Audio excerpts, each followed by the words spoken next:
Hey, everyone, it's Ron Johnson, and this is the Ron Johnson Show on Locked On Sports Minnesota. Vikings, Buccaneers, week 1. Well, we knew Kirk Cousins was the Vikings starter, but the Buccaneers had a little bit of a, we don't really know who's going to be our starting quarterback, and there was a lot of video coming out of different quarterbacks. Well, the Buccaneers have named their starting quarterback. We'll give you our thoughts on that next on the Ron Johnson Show. Locked On Sports Minnesota Podcasts. It's endless Minnesota Vikings talk with the diverse voices of your local experts. Now the Ron Johnson Show. On the field, in the broadcast booth, Ron Johnson is Minnesota sports. He's played with them, hung out with them, and grown up with all the big names in Minnesota sports. They're hanging out with Ron Johnson. It's the Ron Johnson Show on the Locked On Sports Minnesota podcast. And it starts now.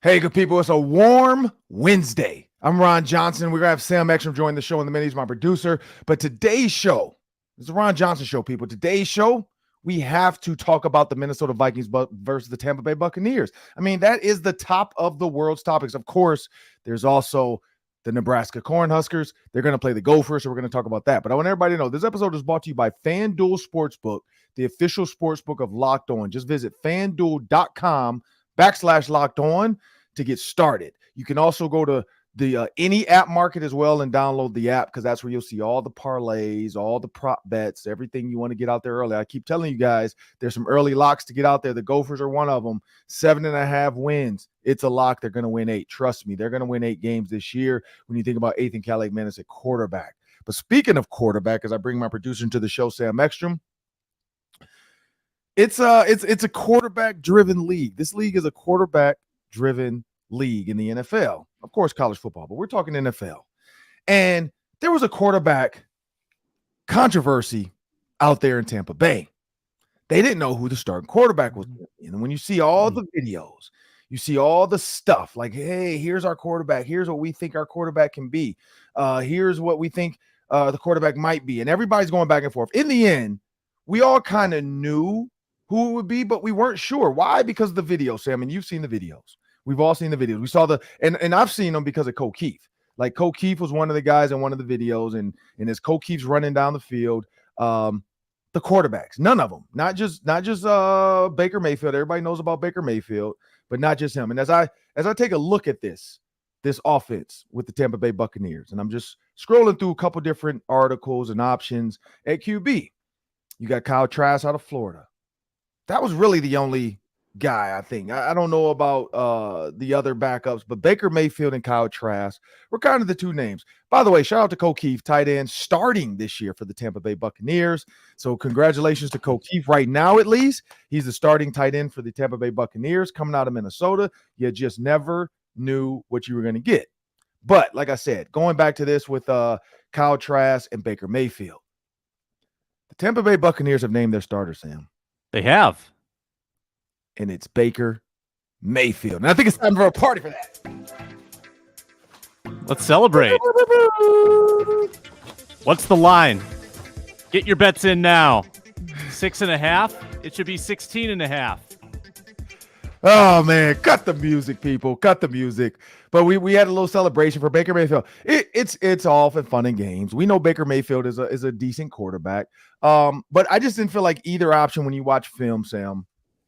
When you watch some of Twitter, when you watch Twitter and you see some of the plays and some of the videos, and of course, we know this, Sam, the media can only get like warm-ups. We haven't seen much of like the fan video. Like the Vikings, I feel like the Vikings, and maybe I don't follow enough fans of other teams. I feel like the Vikings Twitter has the most like practice footage where you feel like you're at practice if you're not there.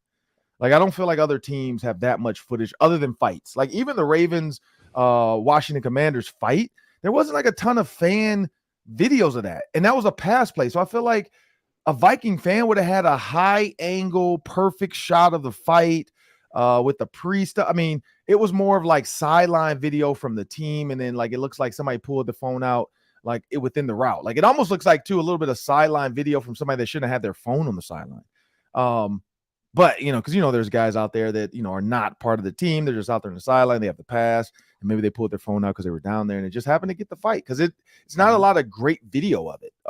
But Hard Knocks got good video of it last night.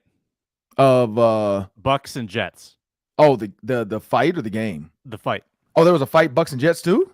Yeah. I haven't seen that one. I'm talking Hard about Knocks. the Redskins, or not the Commanders. I did not see that. Okay, so I did not know that. So there was a Bucs. How'd that fight go? Jets Bucs. It was hard to tell what instigated it. The camera picks up and there's just like a big pile of bodies kind of on the ground, which you don't love to see people like, getting rolled up on and their ankles and knees getting exposed. It looked like like on a scale of 1 to 10, like about a 7 on the skirmish scale. Didn't know we had a skirmish scale, but I like that. Yeah. So so when you think about, you think about that. So you got the Tampa Bay Buccaneers coming in week 1. The defense is pretty good. The question marks were now, who's going to be the quarterback? They went through a good couple years of Tom Brady, won a Super Bowl, but we knew that was coming to an end. And now the Buccaneers, not say they're going to go back into like mediocrity, but at one point, we know before Tony Dungy took over, it was kind of a wasteland of a team at times. Like you just didn't know what you were going to get. The organization as a whole, when you thought about the facilities, because I visited there when I worked out for them, ended up playing for the Orlando Predators under Jay Gruden, John Gruden's brother. John Gruden was the coach still before Tony. After Tony had left. And so I was there for that. But when you think about that, when you look at what the Buccaneers are, who Baker Mayfield is, that's a celebration, Sam. I just don't feel like he's a quarterback. Now, again, I could be wrong because we've seen this happen with Vikings defense, but this is the old Vikings defense. This is the new Vikings defense. We might not see that anymore. But we've seen quarterbacks come into the U.S. Bank Stadium that shouldn't win, and they find a way to get a win. The Dallas Cowboys. We saw that firsthand. What was the guy's name? Cooper something? Was it Cooper Rush? Cooper Rush. We were celebrating Cooper Rush. And then look what happened. So I'm not going to celebrate Baker Mayfield. I'm going to do it on the show one time, and then I'm done. I'm done for the next 3 weeks. I'm not celebrating Baker Mayfield anymore. That's the one celebration he gets. But it's just, and those are birthday balloons, by the way. My wife's birthday is tomorrow. So happy birthday. I kind of have the stuff all ready to go. Got her gifts ready to go. So I can't say it just in case her dad watches the show. So I can't really say too much about what we're doing, but really excited. Had to decide though. I did have to make some decisions. Like I've never had to make birthday decisions. Was offered Twins tickets in a suite to the Twins game, and can't go. Not suite, but whatever that Lexus Club or whatever it is, or behind home Champions plate. Club. Champions Club, yeah. Maybe, yeah. But they didn't have enough tickets for the group of us going to dinner because there's a group of us going to dinner, and they didn't have. If they had enough tickets, I would have taken them. But I was like, because it was like the number of tickets, we had the number of people, and then somebody. Gabe Henderson, by the way, Minnesota Vikings, he texted me like, hey, I think we're going to be in. We just need a babysitter. So I'm like, I can't do that to Gabe and say, never mind, man, don't worry about it. I'm going to the Twins game. So I think we're going to still stick to dinner. He better not cancel because I'm going to be really mad if Gabe cancels all of a sudden because of the kid or something. I know kids get sick, baby, things happen. But if he cancels and I miss this Twins game and I just go to dinner, I'm going to be a little bit mad. I'm expecting great Twins takes next week from you. Now that you're gonna, it's gonna be time to start going a couple games here and there, and looking forward to it. But Friday's not gonna work out, but we're gonna look at some other ones. We thought about Saturday, but that's gonna be a busy day of football, and then I don't know if I'm really ready to do 2 sports back to back like that. I'm not that guy. But talking about Baker Mayfield, Sam, like my instant reaction to that was a celebration. I know a lot of people probably were too. In Vikings town. I don't know what Buccaneers town. I haven't really gone through Buccaneers Twitter yet to kind of see their thoughts. But Baker Mayfield, historically, he was good at one point. Like he had a really good couple seasons, like 1 or 2. And then I don't know what happened. Like I really just don't know what happened. And when you think about what Kevin Stefanski could have been, what the Browns could have been, what Baker Mayfield could have been, what State Farm was trying to get out of him. Like, it's funny they ended the Aaron Rodgers relationship after 12 years because maybe they thought Baker Mayfield was next. Maybe they feel like, we have enough in maybe Patrick Mahomes, and now that we, Chris Paul and some of these other guys we might need to go after. But Aaron Rodgers and State Farm, there's no more discount double checks. So it'll be very interesting to see what Baker Mayfield can be this year. I know there's a lot of high hopes from him in Tampa. Tampa has a good defense, but the hope is that week 1, the Vikings walk into U.S. Bank Stadium, and they have an easy Sunday because it'll be nice under Brian Flores' new defense to confuse the crap out of Baker Mayfield and hope that he sees ghosts. I think that's the next step. We want to hope that he sees ghosts, Sam, because we've all heard the Sam Darnold comment, and that was the New England Patriots in 2019. Sam Darnold said, I don't know what's going on, which it kind of sucks that they put that audio out there because he was really just opening up like quickly to his coach and teammates. Like, man, what's going on? I'm seeing ghosts. Like, there's not a guy there, but I thought he was there. Brian Flores was with the Patriots after that. Maybe he's learned enough from Bill Belichick to create some ghostly atmosphere, and there's no Ghostbusters out there to help Baker Mayfield. And that's my hope, that Baker Mayfield walks off that sideline or walk off that field, go to the sideline, and he sees ghosts. And Brian Flores can do enough to help him see ghosts. But I don't know. What are your thoughts when you first saw Baker Mayfield was going to start? Yeah, well, I remember the last time we saw Baker Mayfield play the Vikings. Remember this? 2021.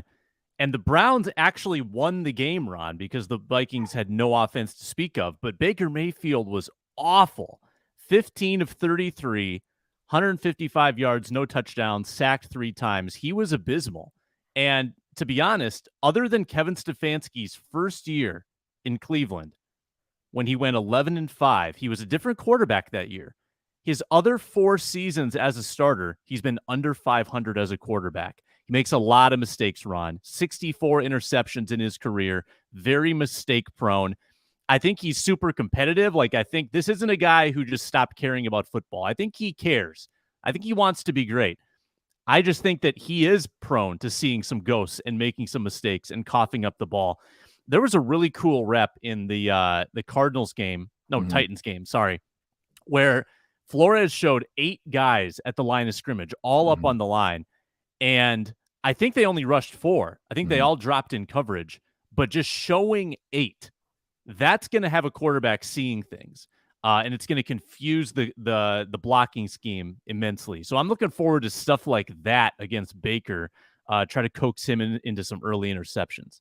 Yeah, I'm actually looking forward to that as well. I'm excited to see what this because we haven't seen it yet. We know that we haven't seen the actual defense. We've seen bits and pieces of it, breadcrumbs of what it could look like, but we haven't seen it. So I'm excited to see what that looks like. But next, we're going to talk about Gopher storylines. Of course, that's coming up. But when you think about this, before we get to that, when you think about this Buccaneers Vikings game, Sam, you brought up a good point of what we can expect to see from Baker Mayfield against Brian Flores. I think that's going to be the top of the food chain conversation. Like what is Baker Mayfield going to do to Brian Flores' defense? Because I think Brian Flores is first, I hate to say this, like love at first sight or first reactions or the best, whatever, lasting reactions or first impressions, whatever, make your best first impression. This is going to be the first impression the world, but especially Vikings fans at home, have to see Brian Flores' defense. And I think this is the thing. Coming from Ed Donatel, there's not a lot Brian Flores has to do to make us feel better about him over at Donatel, but you still want to make it look like, man, this team is fast, it's super aggressive. Because if they're getting beat by Baker Mayfield, there might be paper planes by the third quarter, Sam. You know what happens at the U.S. Bank Stadium when the game's getting like either bad or whatever. The wave starts. There's paper planes coming on the field, which actually they did that in the Colts game. Not going to lie. And then the Vikings came back. But I saw paper planes at halftime. That was the earliest I'd ever seen paper planes being thrown at a game. But, they threw them in halftime because and they do it vice versa. It doesn't just be a loss. It could be a win, too. If the Vikings are up big, they get loopy, too. Like if the Vikings are up by 3 touchdowns, which hopefully this is one of those games. I'll take paper planes at halftime if the Vikings are up 33-0 against the Bucs. Just hopefully they don't get reversed Vikinged, because we know they've done that to the Colts. But I'm Ron Johnson. That's Sam Ekstrom. Coming up next, we got Gophers storylines of the week because they are playing in a week. PJ Flex Show tomorrow. Ron Johnson, Justin Guard. Looking forward to it with Pierre Nugent on Fox 9 with myself and PJ Fleck. PJ Fleck, though, great guy. You also can just go to Instagram, Twitter. I'm pretty sure YouTube. You can find some of the clips of the PJ Fleck Show. So I'm excited to get some of those storylines in. But again, we have a word from our sponsors, and then we'll be back with the Gopher storylines. It's a FanDuel day on Locked On Sports Minnesota once again. We're talking football because it's football season. And before week 1 kicks off, here's what you have to do to win. Go on FanDuel, make a Super Bowl futures wager on any team you want. But be thinking about this in the back of your mind. Every time that team wins during the regular season, you get bonus bets deposited straight into your account. So if your team goes 17-0, you get 17 bonus bets over the course of the year. You can put those bonus bets on dozens, hundreds of things at FanDuel, including other futures, prop bets, money lines, over-unders.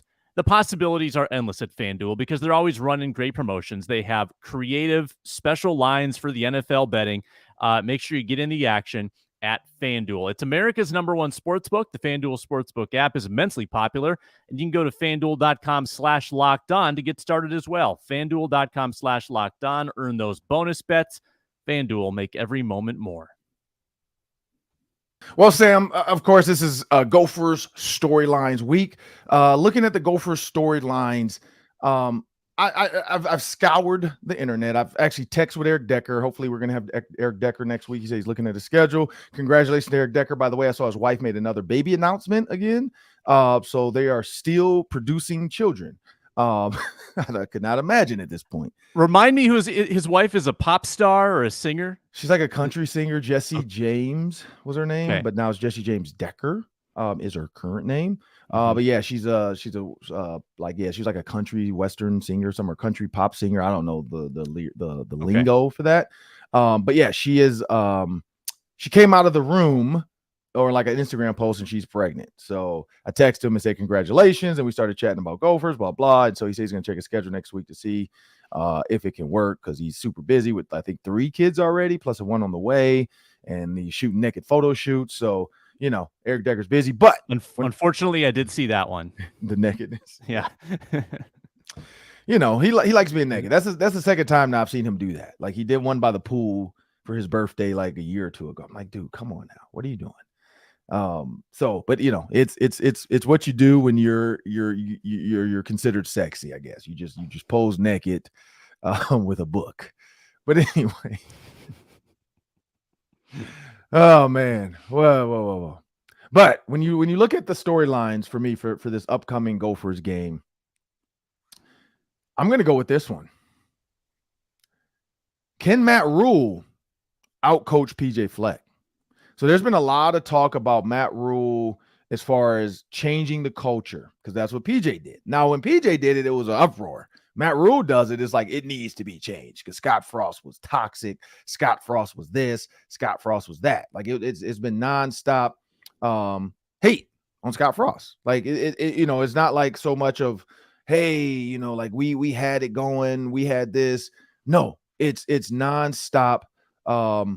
Just happiness for Matt Rule. Like I don't understand this. And so when you think about some of the transfers, some of the stuff, and so I had to switch it. I didn't go to Gopher storylines. I actually went to Nebraska headlines.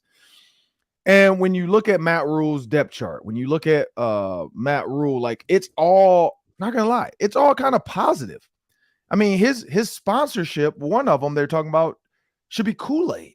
Like they're loving his niceness and how happy he is. They're talking about they should have red Kool-Aid for the Rule. They're calling it Rule-Aid. Sports Illustrated did this. Rule-Aid.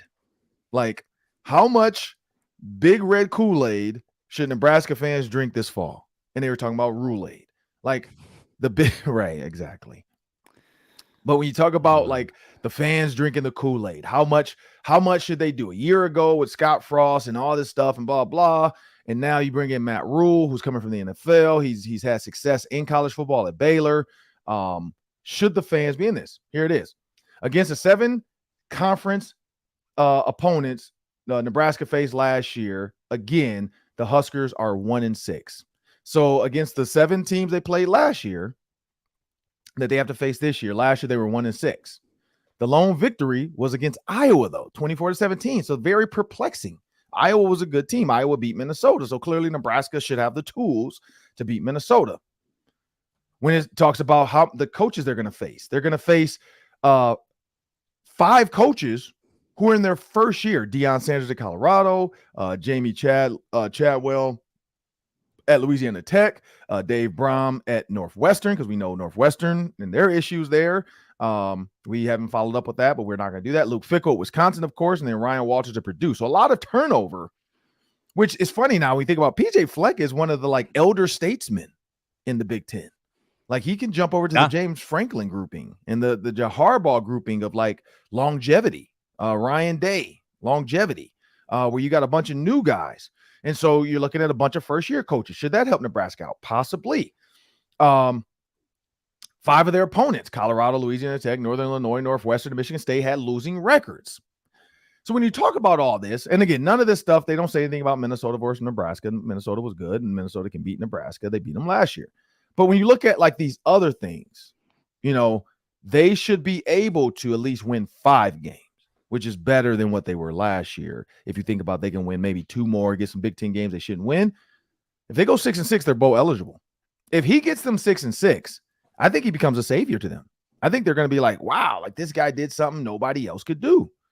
And so when you think about that, that's kind of the problem with the way this is set up for Northwestern to have to play them, for Purdue to have to play them, for Wisconsin. I'm not gonna put Wisconsin in this because Wisconsin, I think they were good. I think they just needed another voice. They remind me of like the Tampa Bay Buccaneers, Tony Dungy getting Harbaugh or Gruden.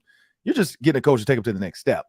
But when you look at all that, that's my storyline for the day for the Gophers is like Matt Rule is coming in with a lot of expectation to like turn this program around, but his first step against the Gophers. And so I think he's going to put his best foot forward. He's going to throw the kitchen sink at this Gophers team. But I don't know. What do you think? Well, we talked about Flores kind of making his first impression with the Bucs game, and he has the element of surprise on his side. The Bucs don't really know what he's going to do. They can guess based on reports and preseason games they've seen, but they don't really know. It even worked for Ed Donatel. He had the element of surprise against the Packers last year, and hey, they played great. Matt Rule has even more surprise factors because there's less access. Reporters are seeing less of practice. They don't really know what's going to happen. And I came across this article. Huskers offense could be a guessing game as Matt Rule's plans are unknown. Like the Gophers don't know what's going to come at them at all. Sounds like on defense, they're going to run a 3-3-5, which you talked about yesterday, actually. And then as an aside, Ron, I came across this little nugget. You know who Nebraska's backup quarterback is? Chubba Purdy, brother of Brock Purdy, and his name is Chubba. Chubba. Maybe Chubba Purdy is going to go out there and be the savior for Matt Rule's group. Yeah, well, maybe. But is their quarterback is Jeff Sims their starter? Is that what we're thinking? I think so. They haven't really like college football, man. That's the one thing about college that I hate is they don't have to tell the world anything. That's why the betting on college football is always so weird too, because like when kids transfer, coaches can't talk about it until the media gets wind of it, and then the coach can react to it. But he can't come out and say, yeah, I can't believe so-and-so's, like I know Nebraska had somebody leave and go to Ohio State. They can't talk about that until everybody else talks about it. It's college football is one of the weirdest, weirdest things that I've ever seen when it comes to that. Matt Rule said he's disappointed of Nebraska system president Ted Carter moving on to take over president spot at Ohio State. Like stuff like that is not something they could talk about right away in college football. Because they could say like, oh, that's going to affect the betting lines. And that's going to affect like college football doesn't jump out there like pro, like boom, coach leaves, everybody's talking about it. Yep. We he's taking the job or whatever, or player, gets traded or players hurt. You have to have there's no injury report for college football. So you really don't know. That quarterback could be hurt. Purdy could be the starter. We don't know though. They don't have to disclose anything. Think about all the times we've seen Tanner Morgan with a concussion, knowing he wasn't going to play, and PJ Fleck didn't say anything until this game started. And they were so like, I don't know what the word is, but they were so like weird about it. Tanner Morgan, I remember this, warmed up in his uniform with a concussion just to like throw off like, we don't know who we don't know. We'll get a game time decision. It's not a game time decision for a concussion. Right. Like, he's not going to play, but that's college football for you. Like, so you really don't know. We really don't know. But we got to move on to the Daily 3. I think the biggest thing to take away from this is Nebraska, Matt Rule.